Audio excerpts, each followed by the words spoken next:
পাবনার দাসুরিয়া ইউনিয়ন পরিষদের নিজস্ব ভবন না থাকায় চরম ভোগান্তি পোহাতে হচ্ছে সেবা প্রত্যাশীদের। 90 দশকে হাটের জায়গায় নির্মিত একটি ভবনে শুরু হয় কার্যক্রম, পরে নির্মাণ হয় দ্বিতল ভবন, আর এখনও পর্যন্ত সেই ভবনেই চলছে ইউনিয়ন পরিষদটির কার্যক্রম। নাগরিক সেবা নিতে এসে প্রতিনিয়ত নানান বিড়ম্বনায় পড়তে হয় সাধারণ মানুষকে। পাবনা থেকে সহকর্মী বাজিদ বোস্তামির প্রতিবেদন। জেলার ঈশ্বরদীর দাসুরিয়া বাজারে এই দুইতলা ভবনের নিচতলায় রয়েছে খুবই ছোট আকারের 3টি কক্ষ। একটি কক্ষ প্রশাসনিক কর্মকর্তা ও হিসাব সহকারীর, সেখান থেকে পরিচালনা করা হয় সকল প্রশাসনিক কার্যক্রম। আরেকটি কক্ষ ব্যবহার করা হয় ইউনিয়ন ডিজিটাল সেন্টারের কার্যক্রমে। তবে কক্ষ দুইটিতে মূল্যবান কাগজপত্র ও সেবা প্রত্যাশীদের জায়গা দিতে হিমশিম খেতে হচ্ছে। আর অপর কক্ষটিতে সংরক্ষিত নারী সদস্য সহ 9টি ওয়ার্ডের 12 জন ইউপি সদস্য বসেন গাদাগাদি করে। ভবনটির দোতলায় রয়েছে 2টি কক্ষ আর একটি হলরুম। তবে দীর্ঘদিন সংস্কারের অভাবে সেগুলো ব্যবহার উপযোগী নেই বললেই চলে। সেবা নিতে আসা নাগরিকদের জন্য নেই কোনো বসার জায়গা, স্যানিটেশন ব্যবস্থা না থাকায় বিড়ম্বনার শেষ নেই তাদের। গ্রাম আদালতের বিচার কার্যক্রম পরিচালনার জন্য কোনো কক্ষ নেই।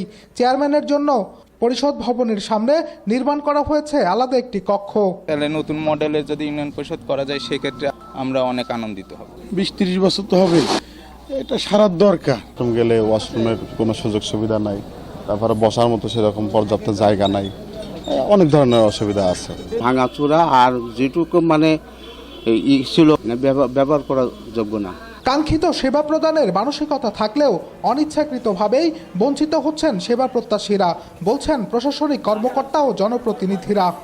অনেক কার্যক্রম পরিচালিত করতে গিয়ে কাগজপাতি ফাইল আমরা রাখতে পারি না, একটার বেশি আমরা আলমারিও রাখতে পারি না। এই ক্ষুদ্র পরিসরের এই লোকজনগুলোকে আমরা বসতে দিতে পারি না, তাদের কথা শুনতে পারি না, তাদের সেবামূলক যে কাজগুলো হয় তাদের করতে পারি না। এই ঈদুল ফিতর, ঈদুল আজহা এবং ভিজিএফের যে মালামালগুলি আনি রাখার মতো জায়গা নেই। এ বিষয়ে একাধিকবার চেষ্টা করেও এখনো পর্যন্ত তেমন কোনো সাড়া মেলেনি সংশ্লিষ্ট কর্তৃপক্ষের, এমনটাই জানিয়েছেন ইউপি চেয়ারম্যান।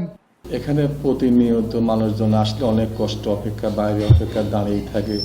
সাধারণ মানুষ যাতে পরিষদে সেবা নিতে এসে যাতে মানুষজন সেবা নিয়ে শান্তি একটু বসে যেতে পারে, এটাই আমার বলবো। তবে এ ব্যাপারে দ্রুতই যথাযথ পদক্ষেপ নেওয়ার আশ্বাস দিয়েছেন উপজেলা নির্বাহী কর্মকর্তা।